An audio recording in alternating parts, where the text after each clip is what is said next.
And so it came to pass that the Countess, who once bathed in the rejuvenating blood of 100 virgins, was buried alive. And her castle, in which so many cruel deeds took place, fell rapidly into ruin.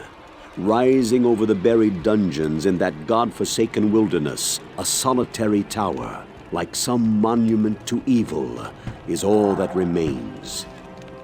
This is the story of the Forgotten Tower and the quest's original appearance in Diablo 2, which is first activated by reading a book rather than an NPC. The book, known as the Moldy Tome, can be found on a stone pedestal in the Stony Field, which reads, The Countess's fortune was believed to be divided among the clergy, although some say that more remains unfound, still buried alongside the rotting skulls that bear mute witness to the inhumanity of the human creature.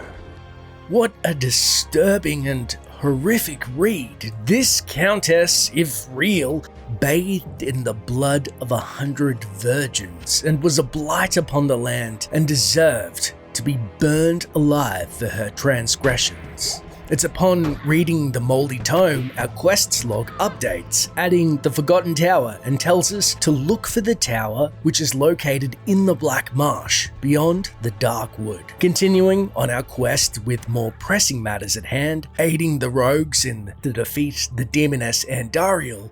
However, later, when entering the Black Marsh, we happen upon a big, foreboding tower. Realizing this is the tower in which the tome spoke of, we promptly head back to the rogue encampment, seeking whatever guidance we can from its denizens before we enter. Speaking first to Akara, she confirms. The dangers there are not solely architectural. Once inside that wretched place, many succumb to a vile miasma. So, it seems this accursed tower still holds some activity, maybe agitated due to Andariel's blight upon the land. Heading next to Deckard Cain, the scholar, who then muses. That tower marks a place of danger. There is an epic poem about it. How much sorrow one can stand was tested there. So the tower tests you in some horrific capacity. Our resolve firm, but ever wary, we next see Chazi, the town blacksmith, who states, That old tower is as rotten on the inside as it appears on the outside. I heard that several sisters came to a gruesome end when a stairwell collapsed on them. Oh no, even the rogues have lost sisters in there. An accident or more victims for the Countess beyond the grave. We then speak to Geed, who says, The only wealth you're likely to find there is a wealth of vermin. Although wealth may draw a lesser man, our mind is firmly fixed on the demonic taint of the tower. Gold does help though. Kasha speaks of the treasure further, saying, The tome speaks of treasure, yet all we have found are death, delirium, and disappointment. So it seems people have heard of the treasure. It must be folklore at this point, and a dangerous lure to boot. Wareve too replies, Rumors of treasure are no different from rumors of any other kind. They hold false promise to those who should know better. Although we are less interested in treasure than most, we find ourselves drawn to this strange tower as we feel a pinch inside. As a holy paladin, our sense of duty inexplicably tugs at our innards, pressing us to enter. After heading back to the Black Marsh and steeling ourselves to what waits within, we finally enter the tower and boldly exclaim, This tower shall be cleansed of evil. We find ourselves first in a cramped, poorly lit cellar with bones strewn around and its centerpiece, a puddle of blood, and our quest updates urging us to explore the cellar dungeons beneath the tower, in which we spy a crude hole bored into the side of the wall, setting the tone for our welcome. We make our way through into the cellar, which at first glance looks more like a mausoleum, and are immediately pounced on by some nasty blood clan. The cellar itself opens to a larger room and is littered with blood camp, BloodClan, Devilkin, disturbed ghosts, presumably of the dead which lay in the tombs before us, and demon dark archers, who are led by one extra strong, unique dark archer named Gloombite, the Impaler, lobbing arrows as we crush her aspirations to turn us prematurely into a pincushion. And we head further down the Dark Tower's levels with more visual confirmations that the rogues themselves have made it thus far, with burning effigies on display, and perhaps a sadder confirmation that the rogues have been here is the array of dark archers who were, in life, rogue archers, corrupted now in undeath. Heading into the next room, we see a big burning pentagram. It seems dark rituals are back in full effect, slogging our way through 4 short, nasty levels of this putrid crypt. We see the door to the 5th and presumably final level. Before we head down into the 5th level of this evil tower, finding ourselves questioning its promised wealth at this point, we momentarily head back to the rogue encampment for advice, and Akara tells us, There is no more I can tell you about that ancient tower. Kane similarly gives us a pragmatic hot take. Quickly in and quickly out is all the advice I can give you. Chazi questions our resolve with, You're not ready to give up, are you? Geed? Well, he says something we won't repeat. Guess what? I've named a boil on my ass after you. It too bothers me every time I sit down. Now that was another unfortunate mental image for the collection, and we momentarily contemplate giving Geed another lump for his collection.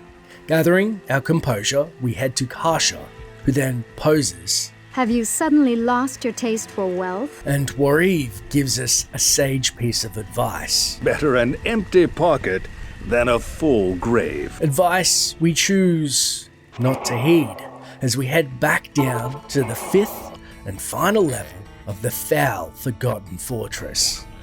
As we enter level 5, our journal updates and gives us one horrific directive.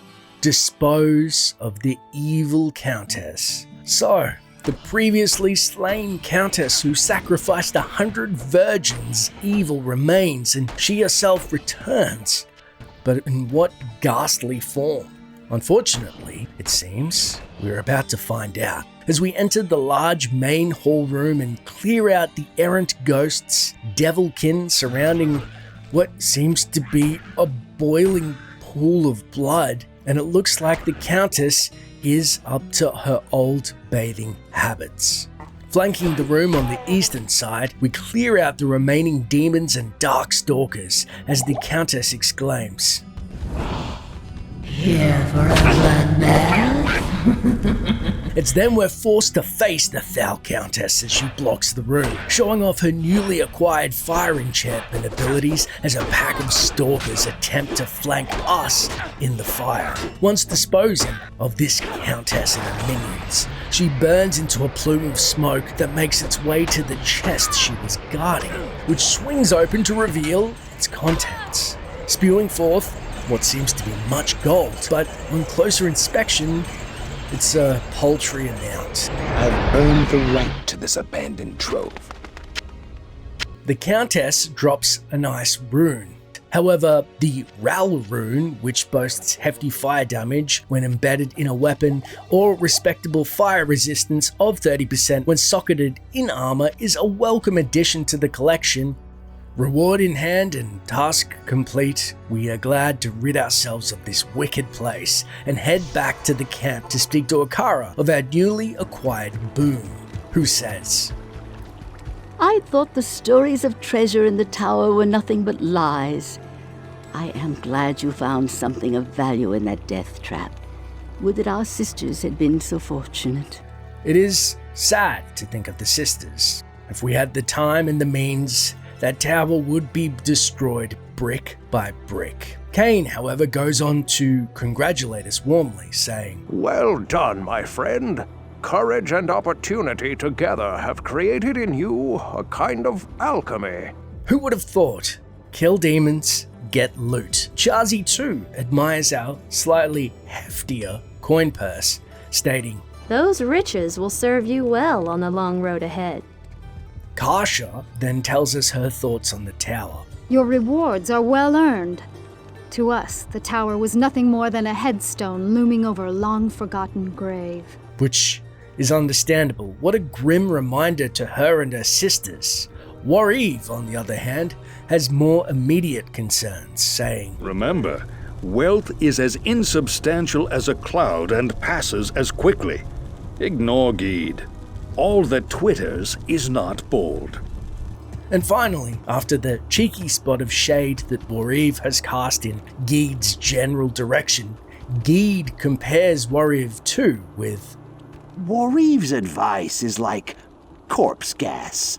It befouls the air for a moment, and then it disappears. and that was honestly a beautiful comparison. A fitting end for the Forgotten Tower, though there have been strange rumors around the camp of a missing blacksmith's hammer I really should go talk to Chazi about. But what did you think of the Countess and her unholy treasures, plus the rogues lost but not forgotten? Let me know in the comments below. If you enjoy these videos, please consider liking and subscribing. It helps out immensely, as well as hit the bell notification. Also, all my social channels are linked, and we have a Discord up for the community if you want to further the conversation and join in on the fun. As always, thanks for watching, and until next time, Traveler.